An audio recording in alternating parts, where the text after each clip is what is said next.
Radhe Radhe friends, welcome back to my channel Bhakti with Mitu. Friends, आज आप इस वीडियो में सुनेंगे वैभव लक्ष्मी व्रत की संपूर्ण कथा, विधि, नियम और लक्ष्मी सत्वन का पाठ, संपूर्ण पूजा विधि। जय माँ लक्ष्मी। आइए शुरू करते हैं।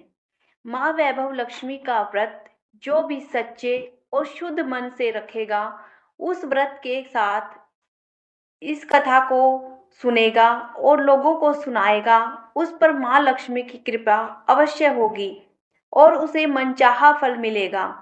इसके पाठ से आपके भाग्य में परिवर्तन होगा, परंतु इसके लिए हर प्राणी को व्रत करने की शास्त्रीय विधि एवं व्रत कथा का पाठ ठीक नियम अनुसार करना होगा। व्रत करने के साथ एकमात्र यही कथा है जो आपके लिए धन के खजाने खोल सकती है।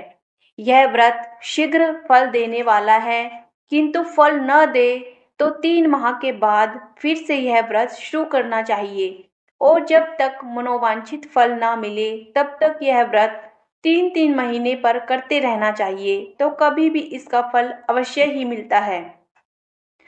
सबसे पहले व्रत विधि आरंभ करने के लिए श्री यंत्र को सामने रखकर श्री यंत्र को नमस्कार ऐसा बोलकर श्री यंत्र को नमस्कार करें। इसके बाद माता लक्ष्मी के 8 स्वरूपों को प्रणाम करें। धन लक्ष्मी स्वरूप श्री गजलक्ष्मी माँ, श्री अधिलक्ष्मी माँ, श्री विजय लक्ष्मी माँ, श्री ऐश्वर्य लक्ष्मी माँ, श्री वीर लक्ष्मी माँ, श्री धान्य लक्ष्मी माँ, श्री संतान लक्ष्मी माँ। इसके बाद लक्ष्मी सतवन का पाठ करें, जो लाल कमल के फूल पर विराजमान है, जो अतुलनीय कांति वाली है, जो महान तेज वाली है, जो समस्त लाल वर्ण है, जिन्होंने लाल वस्त्र पहने हुए हैं, जो भगवान विष्णु की पत्नी है, जो माँ लक्ष्मी सबके मन को आनंद देती है, जो समुद्र मंथन के समय सागर में प्रकट हुई थी, जो विष्णु भगवान को प्रिय हैं, जो कमल पर विराजित हैं और जो अतिशय पूजनीय है। हे लक्ष्मी माँ, आप मेरी रक्षा करें। आइए अब जानते हैं व्रत रखने के नियम। इस व्रत को यदि नारी करे तो इसका फल अधिक मिलता है। यदि किसी कारणवश नारी यह व्रत नहीं कर सकती तो पुरुष भी इस व्रत को कर सकते हैं। यदि विवाहित हैं तो पति पत्नी दोनों इस व्रत को रखें तो इससे माँ लक्ष्मी अति प्रसन्न होती है। व्रत रखने के लिए पहले अपने मन और विचारों को शुद्ध करें। किसी प्रकार का छल कपट पाप मन में ना आने दे। व्रत करते समय यह स्वार्थ मन में ना रखे कि मुझे धन प्राप्त करना है, बल्कि यह सोचकर व्रत रखें कि मुझे माँ लक्ष्मी को प्रसन्न करना है। माँ लक्ष्मी सभी स्वरूपों को प्रणाम करें और श्री यंत्र को प्रणाम करें। माँ लक्ष्मी का व्रत शुक्रवार के दिन रखना चाहिए। यदि किसी कारणवश किसी शुक्रवार आप यह व्रत नहीं कर सकते तो इसके स्थान पर अगले शुक्रवार को यह व्रत करके माँ लक्ष्मी से क्षमा मांग ले। व्रत पूजन के समय सोने की कोई चीज पूजा के लिए रखे। यदि घर में सोना ना हो तो इसके स्थान पर चांदी भी रखी जा सकती है। रजस्वल्या नारियां उन दिनों में शुक्रवार छोड़ सकती हैं। माँ लक्ष्मी के लिए 21, 31, 51 या 101 व्रत करके अपनी श्रद्धा के अनुसार रखे जा सकते हैं।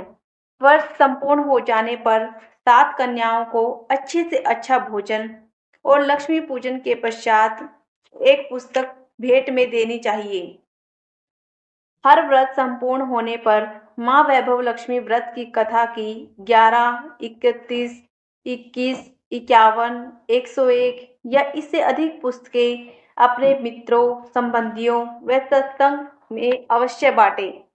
आइए अब सुनते हैं माँ वैभव लक्ष्मी की व्रत कथा। एक बड़ा शहर था। इस शहर में न जाने कितने ही लोग रहते थे।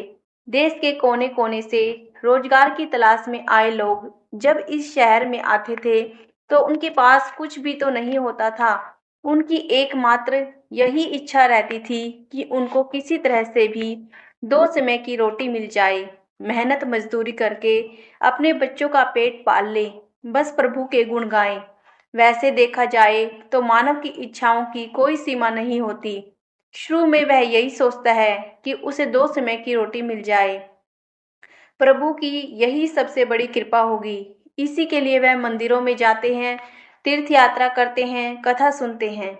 जब उन्हें 2 समय की रोटी मिलने लगती है, तो उनके मन में कुछ और विचार उठने लगते हैं, जैसे उनकी आय बढ़े, उनके पास धन हो, रहने के लिए बढ़िया मकान हो, पहनने के लिए अच्छे कपड़े हों, सवारी के लिए कार हो या स्कूटर ही हो। बस रोटी मिलने के पश्चात उनकी लालसा बढ़ती जाती है। किसी ने ठीक ही कहा है, भूख की एक सीमा है जिसे खाना खाते ही पूरा कर लिया जाता है, परंतु लालसा की तो कोई सीमा नहीं। मानव जीवन की भी एक सीमा है। लाखों करोड़ों के सपने, सुख, शांति और मौज मस्ती की आशाओं की लालसा करने वाला इंसान यह भूल जाता है कि यह द्वार उसे मृत्यु की ओर ले जा रहा है। मानव जीवन इतना बड़ा कहाँ है जिस पर हम भविष्य का इतना बड़ा बोझ लाद देते हैं। हम काम, क्रोध, लोभ, मोह एवं अहंकार में अंधे होकर उस प्रभु, उस महाशक्ति को भूल जाते हैं जिसने इस संसार को जन्म दिया है। जो जीवन देता है वही मृत्यु भी देता है। कलयुग में तो ऐसा ही होता है। पाप की परछाइयां लंबी और गहरी होना शुरू हो जाती हैं। धर्म व्यापार बन जाता है, अधर्मी खूब फलते फूलते हैं। इस बड़े शहर में तो धर्म, कर्म और अधर्म अधिक था। इसी शहर में एक मोहल्ले में राधा और गोपाल पति पत्नी के रूप में रहते थे। उनका छोटा सा घर था, यानी कि घर के नाम पर एक कमरा था। उसी में रसोई, उसी में सोना, उसी में खाना पीना, यही था उनका घर। गोपाल किसी मिल में नौकरी करता था, राधा घर का सारा काम काज करती थी। उसने अपने छोटे से घर को भी इतना साफ सुथरा और सजा रखा था कि मोहल्ले की औरतें भी अक्सर कहती, घर की सफाई रखना तो हमारी राधा बहन से सीखे। यह बात तो राधा भी जानती थी कि इस शहर में अच्छे लोग कम और बुरे अधिक हैं। उसी के अड़ोस पड़ोस में कुछ औरतें ऐसी थी जो दिन भर एक दूसरे की चुगलियां करती रहती थी।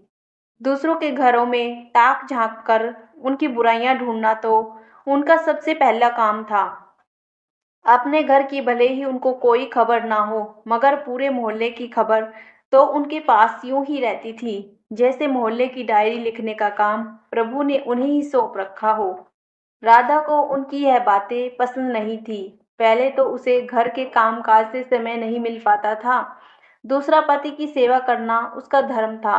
पति की लंबी आयु और उन्नति के लिए ईश्वर की उपासना करती। हर मंगलवार को महावीर जी का व्रत करके अपने पति की चिरायु के लिए कामना रखती थी। मोहल्ले की चुगलखोर औरतों को राधा की अच्छी आदतें कैसे पसंद आ सकती थी। वे तो यह कहने लगी कि राधा में बड़ी अकड़ है, जो किसी से बात नहीं करती। शायद इसलिए न कि वह बड़ी सुंदर है, उसे अपनी सुंदरता पर बड़ा गर्व है। उसे यह नहीं पता कि जिस मोहल्ले में रहते हैं वहां सबसे मित्रता करते हैं, उनके साथ मिलकर बैठते हैं। यदि वह किसी के पास दुख बांटने नहीं जाएगी तो कल को इसके पास कौन आएगा। इन सब की बड़ी बहन राम भजनी थी, जो पूरे मोहल्ले को अपनी उंगलियों पर नचाती थी। बहन राम भजनी ने अपनी ही एक कीर्तन मंडली बना रखी थी, जो घर घर में जाकर कीर्तन करती थी। राधा को ऐसी औरतें बिल्कुल पसंद नहीं थी, जो कीर्तन करते समय भी एक दूसरे की चुगलियां करती हो। यही कारण था कि राधा ने कई बार उनको टोकते हुए कह दिया था, देखो बहन राम भजनी, वैसे तो आपका नाम है राम भजनी, मगर मैं आपसे हाथ जोड़कर प्रार्थना करती हूँ कि पूजा एवं कीर्तन करते समय किसी की चुगली मत किया करो। किसी की बुराई करने से तो अच्छा है आप उस समय में प्रभु का नाम ले। इससे आपका जीवन भी सफल होगा और बुराई से भी बच जाओगे। राधा की इतनी बात सुनते ही बहन राम भजनी को क्रोध आ गया। क्रोध के मारे उसके चेहरे का रंग लाल हो गया। वह कड़क कर बोली, ओ कल की छोकरी, क्या तू मुझे बताएगी कि मुझे क्या करना है। अभी शहर में आए 2 साल हुए हैं, गांव का गोबर अभी हाथों से उतरा नहीं और हम शहर वालों को अकल सिखाने लगी है, गंवार कहीं की। देखो बहन, मैं गँवार हूँ या कुछ और, मैं प्रभु भक्ति में पूरा विश्वास रखती हूँ। मैं यह अच्छी तरह जानती हूँ कि भक्ति में ही शक्ति है। भक्ति ढोलक या चिमटे के बजाने से नहीं होती, बल्कि सत्य के पथ पर चलने से होती है। ईश्वर का यही सिद्धांत है, यही शिक्षा है कि किसी का बुरा मत करो। मैं तो हर जीवात्मा में रहता हूँ।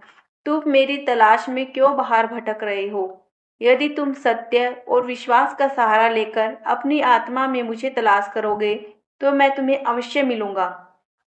इस बात को सुनकर वह राम भजनी और उसके साथी सब मिलकर राधा का मजाक उड़ाने लगी।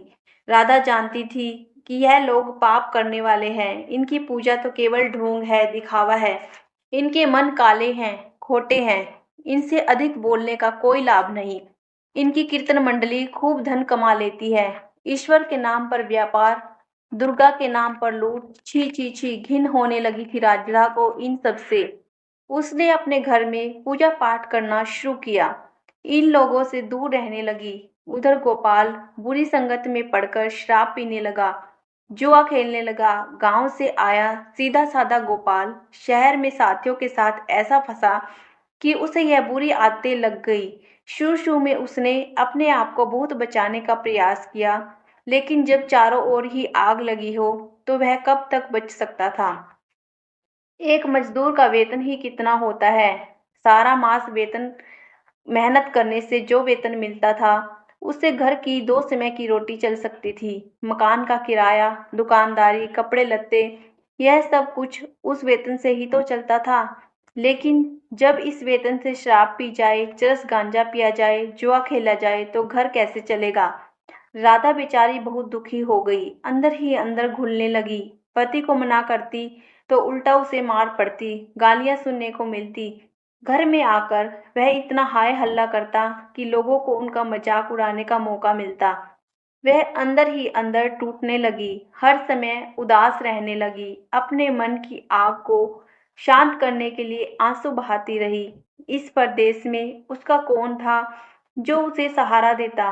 वह तो अकेली पड़ गई थी। ले देकर उसे प्रभु का ही सहारा था। माँ दुर्गा ही उसे सहारा देती। माँ लक्ष्मी तो इस घर से रूठ ही चुकी थी। गोपाल ने घर के बर्तन तक बेच डाले थे। इतने बड़े संकट में भी उसने प्रभु पर विश्वास नहीं छोड़ा, माँ दुर्गा की उपासना नहीं छोड़ी। उसे पूर्ण विश्वास था कि एक दिन माँ उसके सारे संकट दूर कर देगी। एक दिन जब घर में खाने को कुछ नहीं था, वह 2 दिन से भूखी थी। जिस दुकान में खाने पीने का सामान उधार में मिलता था, उसने इसलिए उधार देने से मना कर दिया क्योंकि उसके पिछले रुपए ही नहीं दिए गए थे। इस युग में तो जिसके पास लक्ष्मी नहीं वह भूखा मर जाएगा। राधा माँ के चित्र के आगे हाथ जोड़े बैठी रो रही थी। माँ ने उसकी आंखों से टपकते आंसू देख लिए थे, उसके हृदय के दुख जान लिए थे। राधा रोए जा रही थी, साथ में वह माँ लक्ष्मी का पूजन भी कर रही थी। माँ लक्ष्मी मुझे बचा लो, माँ मुझे बचा लो। देखो मेरे घर की क्या हालत हो गई है, मैं 2 दिन से भूखी हूँ, मेरा पति बिगड़ चुका है। घर में लक्ष्मी जी आप बैठी हुई हैं, परंतु आपका दूसरा स्वरूप जो इस संसार में माया का है, वह इस घर में नहीं है। इसके बिना जीवन नहीं। माँ मुझे बचा लो, माँ मुझे शक्ति दो माँ। माँ लक्ष्मी कृपा करो, इस घर को बचा लो। अब आप ही मेरा अंतिम सहारा हो। आपने मुझे ना बचाया तो मैं आपके चरणों में ही जान दे दूंगी। अब तो मेरा यह अंतिम निर्णय है। यह कहती हुई राधा माँ लक्ष्मी के चित्र के आगे गिर गई। उसी समय घंटियां बजने लगी, शंख की आवाज आने लगी। राधा के उदास चेहरे पर अपने आप खुशी की लहर दौड़ गई। तभी उसके कानों में आवाज आई, बेटी राधा, तुम्हारी आराधना सफल हो गई है। तुमने इतने बड़े संकट में भी मुझ पर विश्वास नहीं छोड़ा, अपनी श्रद्धा में कभी कोई कमी नहीं आने दी, इसलिए मैं तुम पर प्रसन्न हूँ। राधा, एक तो तुम प्रतिव्रता धर्म में पूरी उतरी हो, अपने पति की सेवा में कोई कमी नहीं रखी। दूसरा, तूने मुझ पर विश्वास नहीं छोड़ा। यह सब तेरी अग्नि परीक्षा ही थी, जिसमें तू खरी उतरी है। हे जगत माता, मैंने आपसे आज तक कुछ नहीं मांगा, परंतु मैं आज मजबूर हो गई हूँ माँ। आज पहली बार आपसे इस घर की खुशियाँ मांग रही हूँ। माँ, मुझे धनवान बनने की कोई लालसा नहीं। मुझे तो जीने के लिए धन की जरूरत है, जिससे हम खाना खा सके। मेरे बिगड़े हुए पति को सुधार दो माँ। जाओ बेटी, अपने आप को संभालो। मैं तुम्हारी मनोकामना पूरी करने के द्वार खोल रही हूँ। उठो, अपने घर के द्वार खोलो। राधा के अंदर न जाने कहाँ से अनजानी शक्ति आ गई थी। वह महालक्ष्मी के चरणों से उठकर अपने घर के द्वार की ओर गई तो सामने ही एक तिलकधारी ब्राह्मण को खड़े पाया। बेटी राधा, जय माँ लक्ष्मी। जी बोलो, जय माँ लक्ष्मी। राधा ने पूरी शक्ति से कहा, देखो बेटी, मैं माँ लक्ष्मी जी के मंदिर का पुजारी हूँ। माँ के आशीर्वाद से यह 2 बोरी आटा और साथ में दालें और घी, यह सब खाने की सामग्री आपके घर पहुँचाने के आदेश हुए हैं। आप धन्य हैं महाराज, आप धन्य हैं। माँ लक्ष्मी के पुजारी होने के नाते मैं आपके चरण छूती हूँ महाराज, और आपसे यह प्रार्थना करती हूँ, मुझे इस संकट से निकालने का उपाय बताए। देखो बेटी, इस माया रूप संसार में सुख प्राप्त करने के लिए अपने मन को शुद्ध और आत्मा को पवित्र रखना पड़ता है। माया अर्थात लक्ष्मी जी को तिजोरियों में बंद रखने वाले पापी होते हैं। यदि तुम अपने मन को शांति और घर गृहस्थी चलाने के लिए लक्ष्मी जी को प्राप्त करना चाहती हो तो वैभव लक्ष्मी माँ का व्रत करो। इस व्रत के करने से आपकी हर मनोकामना पूरी होगी, तुम्हारे सारे संकट दूर हो जाएंगे। लेकिन पुजारी जी, मुझे इस व्रत की विधि तो बता दो। मैं तो माँ की उपासना बचपन से कर रही हूँ, किंतु व्रत की विधि मुझे नहीं पता। देखो बेटी, लक्ष्मी जी का व्रत बहुत सरल है। इसे वैभव लक्ष्मी व्रत कहा जाता है। जो प्राणी सच्चे मन से इस व्रत को कर लेता है, उसकी सारी मनोकामनाएं पूरी हो जाती है। उसे हर प्रकार के सुख संपत्ति प्राप्त होते हैं। इस व्रत को विधि पूर्वक करने से ही इसका फल मिलता है। जो लोग इस व्रत को विधि पूर्वक नहीं करते, उन्हें कोई फल ही नहीं मिलता, बल्कि वे अपने मन की शांति खो बैठते हैं। कई पाखंडी और धोखेबाज यह कहते फिरते हैं कि सोने के गहनों की हल्दी कुमकुम से पूजा करो, बस व्रत हो गया, परंतु ऐसा नहीं है। कोई भी व्रत जब तक विधि अनुसार नहीं किया जाता, उसका फल शून्य ही तो मिलेगा। यह सब कुछ भी अपने आप पर निर्भर करता है। वैसे घर में यदि सोना हो तो व्रत रखकर उसकी उपासना जरूर करें। माँ लक्ष्मी जी का व्रत शुक्रवार को रखना चाहिए। सुबह उठकर नहा धोकर साफ सुथरे कपड़े पहने और दिन भर माँ का पूजन करें। हर समय मुंह से यही शब्द निकले, जय माँ लक्ष्मी, जय माँ लक्ष्मी। शाम के समय पूर्व दिशा की ओर मुंह करके आसन पर बैठे और माँ लक्ष्मी की मूर्ति या चित्र किसी ऊंचे स्थान पर रखकर उसके आगे चावलों की ढेरी लगाएं। एक खुली प्लेट में सोने के जेवर रखें। यदि सोने के जेवर ना हो तो चांदी से भी काम चलेगा। माँ लक्ष्मी के चरणों में गुलाब के लाल फूल अर्पण करके धूप के साथ साथ देसी घी की ज्योति जगाएं। वैसे तो माँ लक्ष्मी के अनेक स्वरूप हैं, परंतु इन सब की नींव श्री यंत्र है। जो माँ के भक्त श्री यंत्र के दर्शन कर लेते हैं, समझ लो उन्होंने माँ के हर रूप के दर्शन कर लिए। इसलिए माँ पूजन के समय श्री यंत्र को ना भूलें। सबसे पहले प्लेट में रखे जेवर को हल्दी का टीका लगाकर 5 बार बोले, जय माँ वैभव लक्ष्मी, हमारी खाली झोली भर दो माँ। इसके पश्चात घी, आटे और चीनी को भूनकर बनाया गया प्रसाद, जिसमें केले के टुकड़े काटे हों, माँ लक्ष्मी की आरती करके उस प्रसाद को लोगों में बांट दे। बांटते समय भी आपकी जुबान पर माता लक्ष्मी की जय जरूर होनी चाहिए। यह व्रत निरंतर 21 या 51 रखे जा सकते हैं। सूर्यास्त होने के पश्चात माँ की उपासना करके जब प्रसाद बांट ले तो आप भी भोजन ग्रहण कर सकते हैं। माँ के आगे रखे चावलों को सब पक्षियों को डाल दें। व्रत रखने वाले हर भक्त के लिए यह जरूरी है कि वह श्री वैभव लक्ष्मी कथा का पाठ करे और लोगों को भी सुनाए। इससे और अधिक पुण्य मिलता है। यह सारे व्रत जब विधि पूर्वक पूरे हो जाएं, तो इसके फलस्वरूप प्राणी की हर इच्छा पूरी हो जाती है। माँ लक्ष्मी स्वयं उनका कल्याण करती है। उनके घर में सुख ही सुख मिलते हैं। धन तो आता ही है, परंतु जिनके घर में संतान ना हो, उनके लिए यह व्रत वरदान से कम नहीं है। जब व्रत संपूर्ण हो रहे हों, अर्थात 21वां या 51वां व्रत जब रखें, तो उस दिन 7 छोटी बच्चियों को घर बुलाकर उन्हें उनका मनपसंद भोजन कराएं। फिर कन्या को चांदी का अथवा गिल्ट का एक एक सिक्का दक्षिणा में दे या रुपए दे। उसी दिन माँ लक्ष्मी की वैभव लक्ष्मी व्रत कथा की 101 या 51 प्रतियां माँ के भक्तों को अपने हाथों से बांटे। यदि इतनी प्रतियों की शक्ति ना हो तो 11 तो अवश्य ही बांटनी चाहिए।